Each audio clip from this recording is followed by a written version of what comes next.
जी बिस्मिल्लाहिर्रहमानिर्रहीम। जैसा कि पिछले 2-3 दिन से रियासत जम्मू कश्मीर के अंदर एक अवामी नुमाइंदा अवाम की तरफ से चुना गया नुमाइंदा असम्बली मेंबर महराज मलिक जी के खिलाफ जो PSA लगाया गया, हम उस एक्शन की पुरजोर मजम्मत करते हैं। हम महराज मलिक जी के जो लफ्ज़, जो वर्ड्स उन्होंने किसी के लिए भी इस्तेमाल किए हों, उन वर्ड्स की हम तायद नहीं करते, लेकिन जो उनके खिलाफ एक्शन लिया गया वो बिल्कुल गलत एक्शन है। हम उसकी मजम्मत करते हैं और हम कहना चाहते हैं रियासत जम्मू कश्मीर की हुकूमत से कि खुदारा ये एक एक्ट, जिस एक्ट के तहत 1978 से लेकर 2024 तक हजारों की तादाद में नौजवानों को जो है वो उठा के जेलों में डाल दिया जाता है। और मुझे आज भी याद है कि इस वक्ती हुकूमत ने जब 2024 में इलेक्शन लड़ा तो उस वक्त उमर साहब के ये बयान थे, उन्होंने रैलियों में ये स्टेटमेंट दी थी कि हम हुकूमत संभालते ही पहला कदम हमारा ये होगा, पहला काम हमारा ये होगा कि रियासत जम्मू कश्मीर में जो PSA का नफाज है इसको हम खत्म करेंगे। लेकिन अनफॉर्चुनेटली आज एक नौजवान लीडर, चाहे वो किस तरीके से बात करता था, उसका बात करने का स्टाइल क्या था, लेकिन अवामी नुमाइंदगी करता था, वो अवाम की बात करता था और एक गरीब परवर लीडर था। हमारे आपसी इख्तलाफात हो सकते हैं, सियासी इख्तलाफात हो सकते हैं, लेकिन महराज मलिक लड़ रहा था अवाम के लिए, महराज मलिक लड़ रहा था गरीब के लिए, महराज मलिक मांग रहा था हॉस्पिटल, महराज मलिक मांग रहा था गुड एजुकेशन अपनी कॉन्स्टिट्यूंसी के लिए और रियासत जम्मू कश्मीर के लिए। लेकिन एक पूरी साजिश के तहत महराज मलिक को जो है वो PSA के तहत डिटेन किया गया और कुछ चंद जमातों के MLAs जो हैं उन्होंने इस एक्शन की मजम्मत की। लेकिन मुझे अफसोस होता है कि 52 MLA वाली पार्टी में से इस वक्त तक किसी भी MLA ने इस एक्शन की मजम्मत ना की और नेशनल कॉन्फ्रेंस की आज खामोशी, क्योंकि यह पहली बार हुआ है कि चुने हुए नुमाइंदे को जो है वो PSA के तहत बुक किया गया है। और आज ये नेशनल कॉन्फ्रेंस की जो खामोशी और उनका जो ये चुप रहना है, और इस चीज के लिए आज रियासत जम्मू कश्मीर की आवाम जो है, रियासत जम्मू कश्मीर की आवाम की जो नजरें हैं वो वक्ती हुकूमत पे थी। आप किसी दूसरे को कटघरे में खड़ा करके और अपने आप को दूध का धुला हुआ साफ जाहिर करके नहीं बच सकते। आपकी जवाबदेही है, आपको जवाब देना पड़ेगा उमर साहब कि अगर एक MLA के साथ ये हो रहा है तो फिर आम आदमी के साथ आपकी हुकूमत में क्या होगा। फिर आम आदमी आप पे, जिन लोगों ने, जिस अवाम ने आप पे भरोसा किया, आपको इख्तिदार में लाया, वो अवाम, वो आम आदमी आप पे किस तरीके से भरोसा करेगा अगर आप अपने असेंबली के एक MLA को नहीं बचा सके। तो आपकी क्या गारंटी है कि आप रियासत जम्मू कश्मीर की आम आवाम को बचा सकते हो। रियासत जम्मू कश्मीर का हर नौजवान, रियासत जम्मू कश्मीर की हर जमात का फर्द बगैर किसी भी मजहब, मिलत,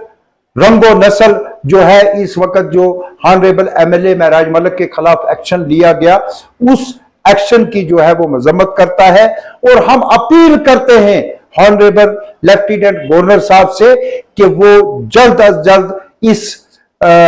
जो डिटेंशन ऑर्डर डिप्टी कमिश्नर ने महराज मलिक के खिलाफ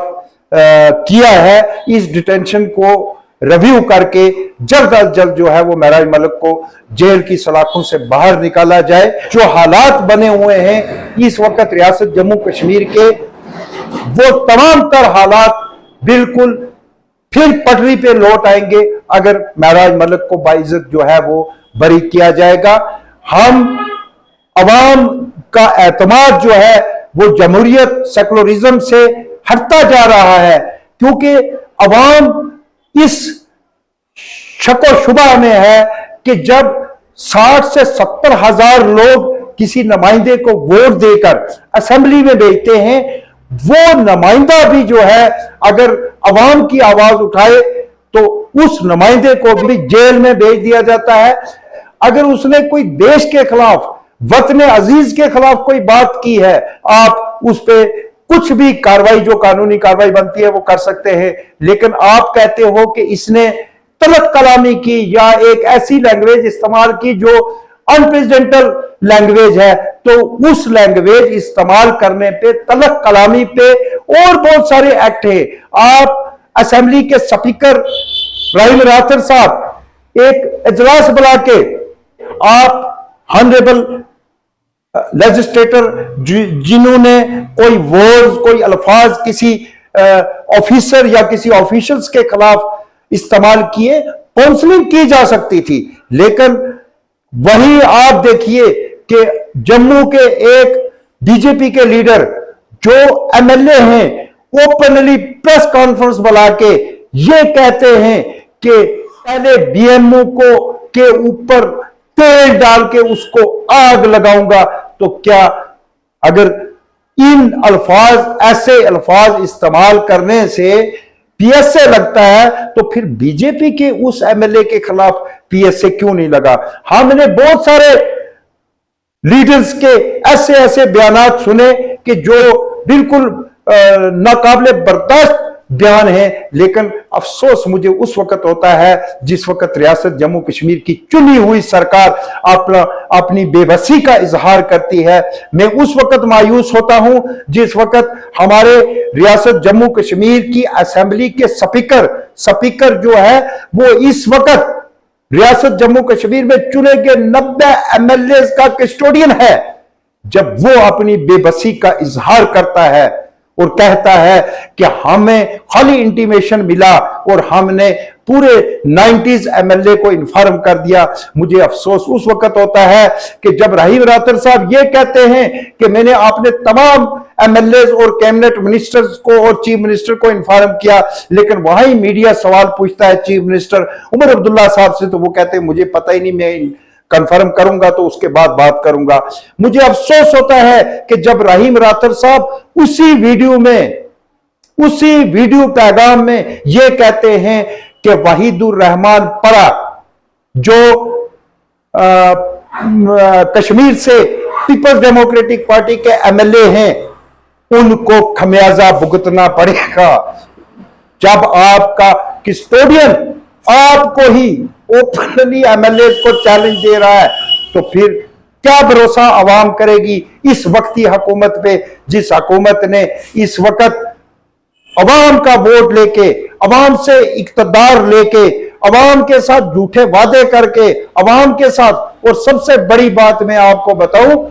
कि इस वक्त ये जितने भी एपिसोड हो रहे हैं, इसमें कहीं ना कहीं भारतीय जनता पार्टी और नेशनल कॉन्फ्रेंस का एक गुट